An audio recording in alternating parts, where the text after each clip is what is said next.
Hello friends, welcome back. और आज हम एक काफ़ी इम्पोर्टेंट इश्यूज़ पे बात करने वाले हैं। और ये इश्यूज़ इतने दिनों से पब्लिश हो रही है ना, मतलब न्यूज़ पे है। And that is nothing called trade war, right. Trump एक तरफ है, आपका ट्रम्प, और ओके, ट्रम्प, और दूसरी तरफ rest of the world. Okay, तो ये इश्यूज़ मुझे लगता है कि महीनों से चल रहा है, और जिसका नतीजा आज की डेट में आज की डेट में not only on trade Wars, आप देखो ग्लोबल मार्केट है ना, global market including Indian share market. Okay, Indian market सारे के सारे काफ़ी तेजी से फॉल कर रहे हैं, सारे मार्केट। तो इसका रीज़न क्या है ना, क्या इम्पैक्ट हो सकता है। और डेफिनेटली एक क्वेश्चन आपको जेपीएससी इंटरव्यू में मुझे लगता है कि क्योंकि ये एक इतना बड़ा ग्लोबल इशू हो चुका है, तो जेपीएससी इंटरव्यू में तो एक आपका ओपिनियन बेस्ड क्वेश्चन पूछा जा सकता है।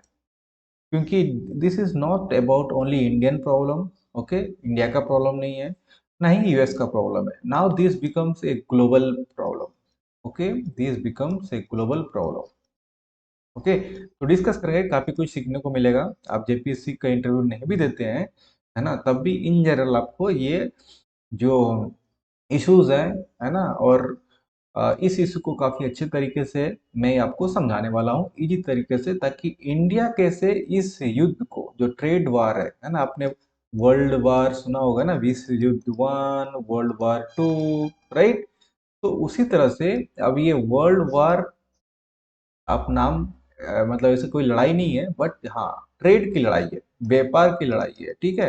व्यापार की लड़ाई है, but again it's a world war. Okay, तो हम डिस्कस करेंगे काफी डिटेल्स में। ऑलराइट, तो चलिए सेशन को शुरू करते हैं। तो सबसे पहले आपको समझना पड़ेगा दोस्तों, क्या सिर्फ जो वार है, क्या ये सिर्फ आपका it's all about money. Trade मतलब क्या होता है, ट्रेड में आप मनी ही करते हो, है ना। ट्रेड मतलब क्या, व्यापार में क्या देखते हो, आप पैसा देखते हो।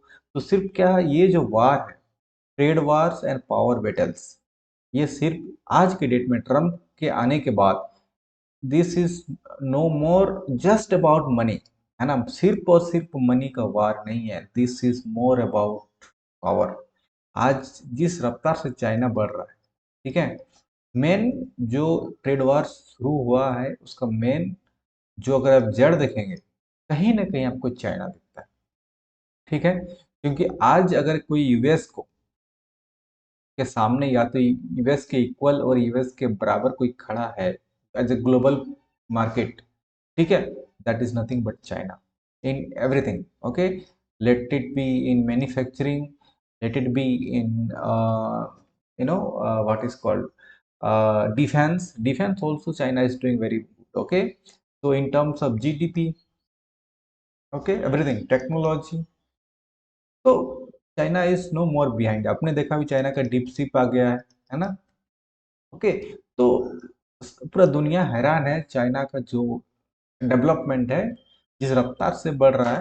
तो मेन रीजन ये है। तो सबसे पहले हम शुरुआत करते, मैंने आपको बताया कि ये सिर्फ मनी का नहीं है ना, मनी का ये आपका नहीं है। दिस इज नॉट जब जस्ट अबाउट मनी, मतलब एक होता है ना कि यूएस का कितना जीडीपी है, ठीक है, और चाइना का कितना जीडीपी है। It's not about only the game of GDP and money, कौन है भी सुपर पावर के रेस में सबसे आगे। It's all about super power. Okay, अब आज के डेट में मेन मतलब जो प्रॉब्लम है ट्रेड वार का, यही है। सेकंड, और ट्रेड, जो ट्रम्प आने के बाद उसका जो मेन मकसद है कि मेक अमेरिका ग्रेट अगेन। तो अभी चाइना, मतलब ग्रेट अगेन का मतलब क्या है कि कहीं ना कहीं यूएस आज की डेट में अभी भी उसको फील हो रहा है ना, कि कहीं ना कहीं चाइना, है ना, चाइना हो गया, रशिया हो गया, और एक्स वाई जेड को भी जो मोस्ट डेवलप कंट्री है, कहीं ना कहीं अपने आप को थ्रेट महसूस कर रही है, कौन, यूएसए। इसीलिए ये सब कदम ट्रम्प के द्वारा उठाए जा रहे हैं।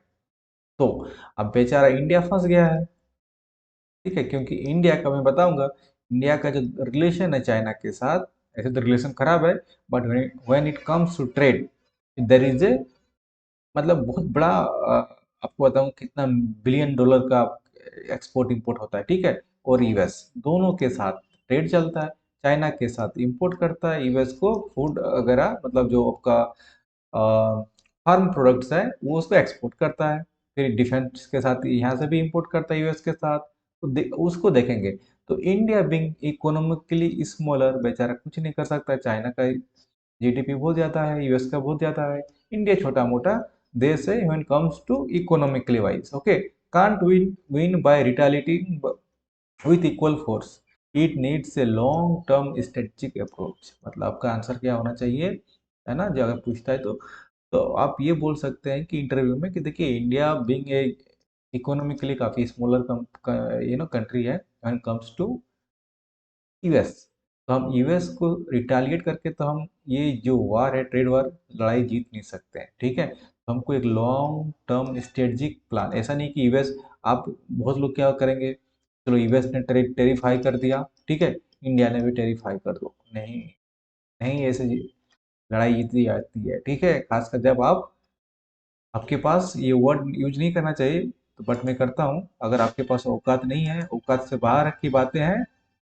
तो आप वैसे नहीं कर पाओगे। राइट, तो नाउ क्या कर सकते हैं, देखो हुआ कि कैसे चेंज हुआ है रूल, आपको रूल पता होना चाहिए ना।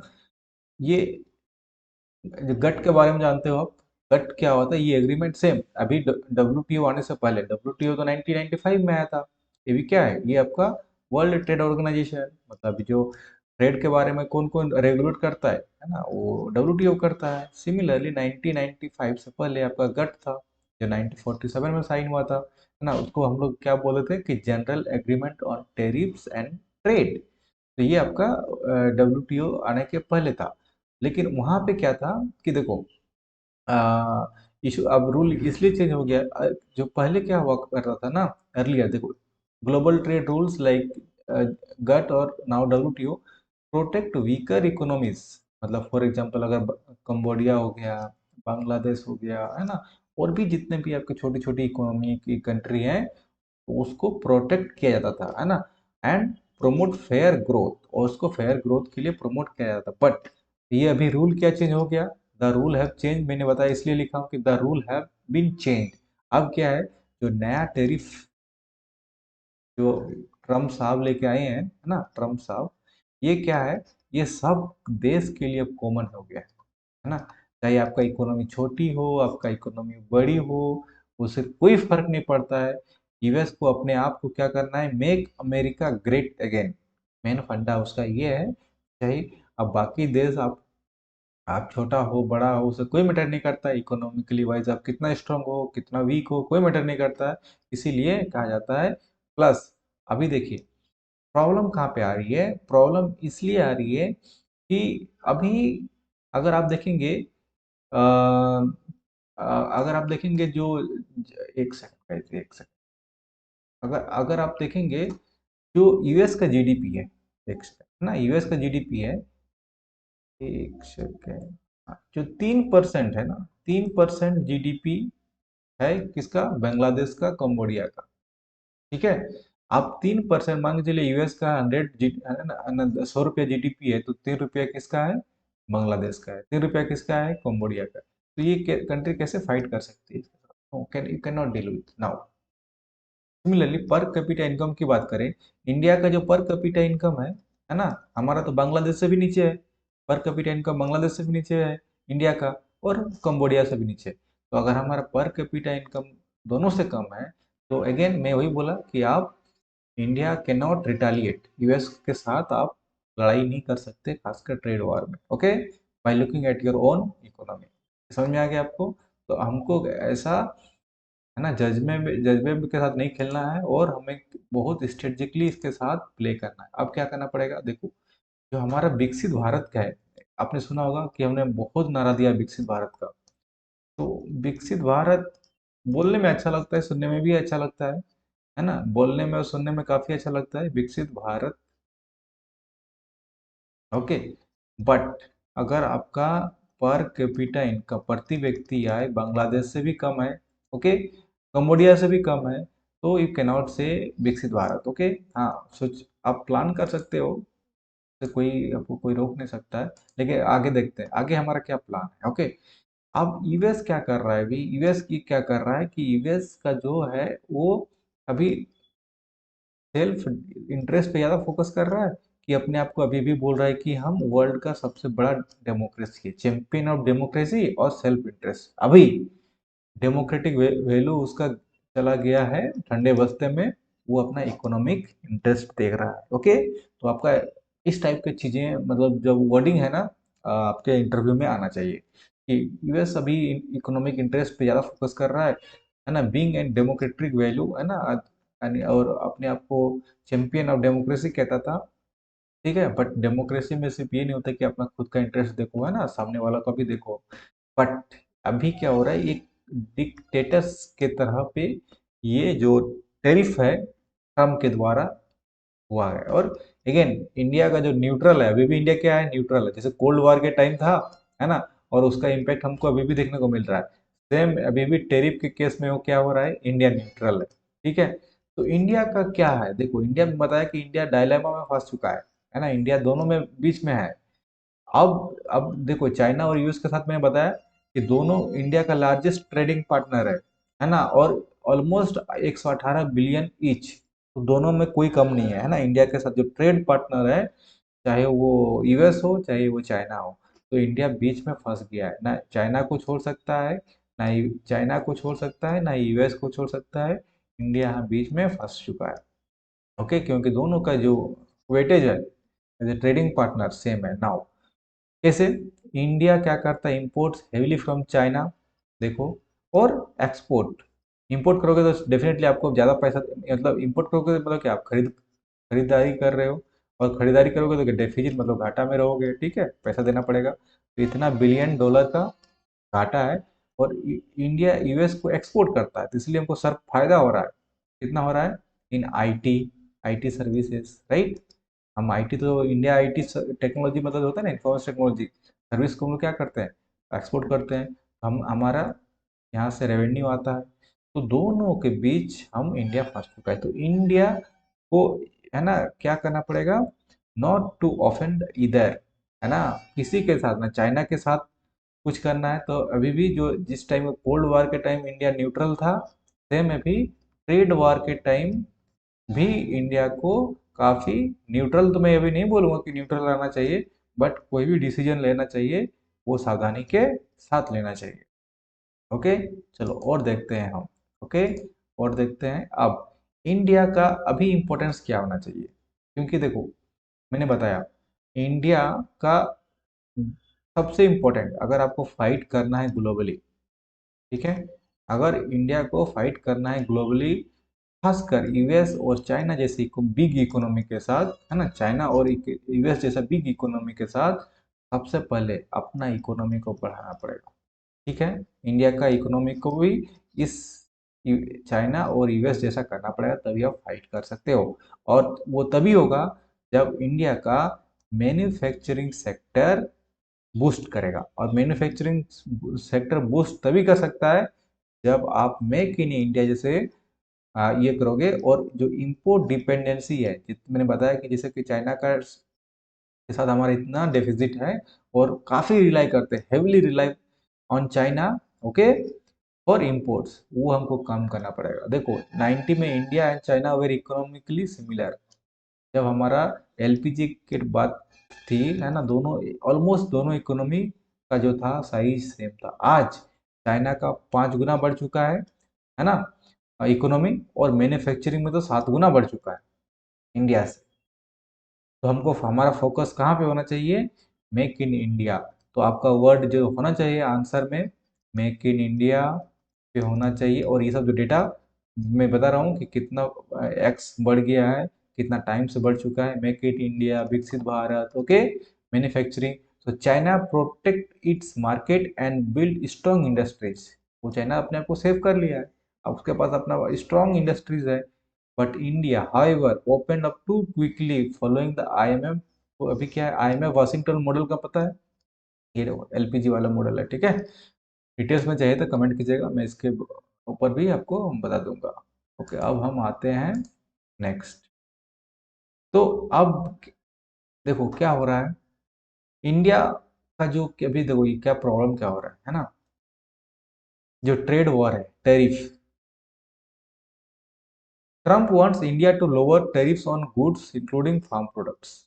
मैं बताया कि वो चाहता है ट्रम्प कि इंडिया अपना जो फार्म प्रोडक्ट है, कृषि से रिलेटेड जितने प्रोडक्ट है ना, आप क्या करो, टैरिफ को लो कर दो। बट हमारे इंडिया में ऑलरेडी इतने सारी अनएम्प्लॉयमेंट है, बेरोजगारों की समस्या इतनी है, खासकर तो किसान फार्मर का तो ऑलरेडी सिचुएशन खराब है। कितने फार्मर क्या हो रहा है, आत्महत्या कर रहे हैं, है ना, आत्महत्या कर सुसाइड कर रहे हैं।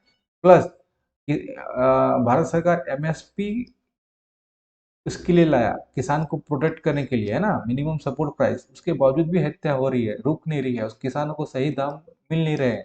तो है ना, एमएसपी लाने के बावजूद भी, उसके बावजूद भी अगर वो कहता है ट्रम्प कि आप फार्म प्रोडक्ट्स को और टैरिफ कम कीजिए, तो इंडिया का किसान और ऐसे ही मर रहा है, और क्या होगा समझ सकते हैं आप। तो इंडिया क्या कर रहा है अभी, उसको रजिस्ट कर रहा है, उसको मतलब वो नहीं मान रहा है, right. Because million of poor farmers need fair price, वही एमएसपी की बात कर रहा हूँ, minimum support price, to survive and grow. Okay. अब इसमें, अब यही हमारा एमएसपी किसानों को नहीं मिल पा रहा है, तो फर्दर हम कुछ नहीं कर सकते। तो हम इंडिया इंडिया का क्या है वे फॉरवर्ड, बताइए। तो इंडिया को क्या करना चाहिए, इंडिया को क्या करना चाहिए कि India should not open up markets for cheap imports, है ना। चीप इंपोर्ट्स मतलब हम एक्सपोर्ट जो करते हैं, है ना, उसको हम कम सस्ते दामों पे नहीं कर सकते, है ना, इसीलिए कर रहे हैं कि cannot open the market for cheap imports. Okay. Instead must build strong domestic industries, वही make in India, and defend its manufacturing base. Okay. मैं बताया मैन्युफैक्चरिंग सेक्टर का जब तक नहीं करोगे, है ना, तो और खासकर आपको ग्लोबल प्लेयर कैसे बन पाओगे, है ना, ग्लोबल इकोनॉमी, जब तक आप सिर्फ फार्म प्रोडक्ट्स आप एक्सपोर्ट कर रहे हो, आईटी सर्विस को आप एक्सपोर्ट कर रहे हो, एक दो चीज एक्सपोर्ट करने से आप ग्लोबल नहीं बनोगे ना। आपको मैन्युफैक्चरिंग में करना पड़ेगा, जैसे कि चाइना का इलेक्ट्रॉनिक्स है ना, electronics. Okay. Similarly India must stand off to pressure from Trump and US corporates, stay focused on long term growth and make India truly great. कहने का मतलब है इंडिया का जो स्टैंड है ना, जो यूएस का प्रेशर है, ट्रम्प का प्रेशर है, वो प्रेशर को काफी सावधानी के साथ फोकस होके आपको डिसीजन लेने पड़ेंगे। ओके। ऐसा नहीं है कि आप, उन्होंने ट्रम्प ने बोला तो आप कर दिए, राइट। तो आपको समझ में आया कि टैरिफ इंडिया के लिए कहाँ तक, किस हद तक, अभी किस सिचुएशन में इंडिया फंसा हुआ है ना। तो आई होप कि ये समझ में आ गया आपको, है ना। Thank you so much.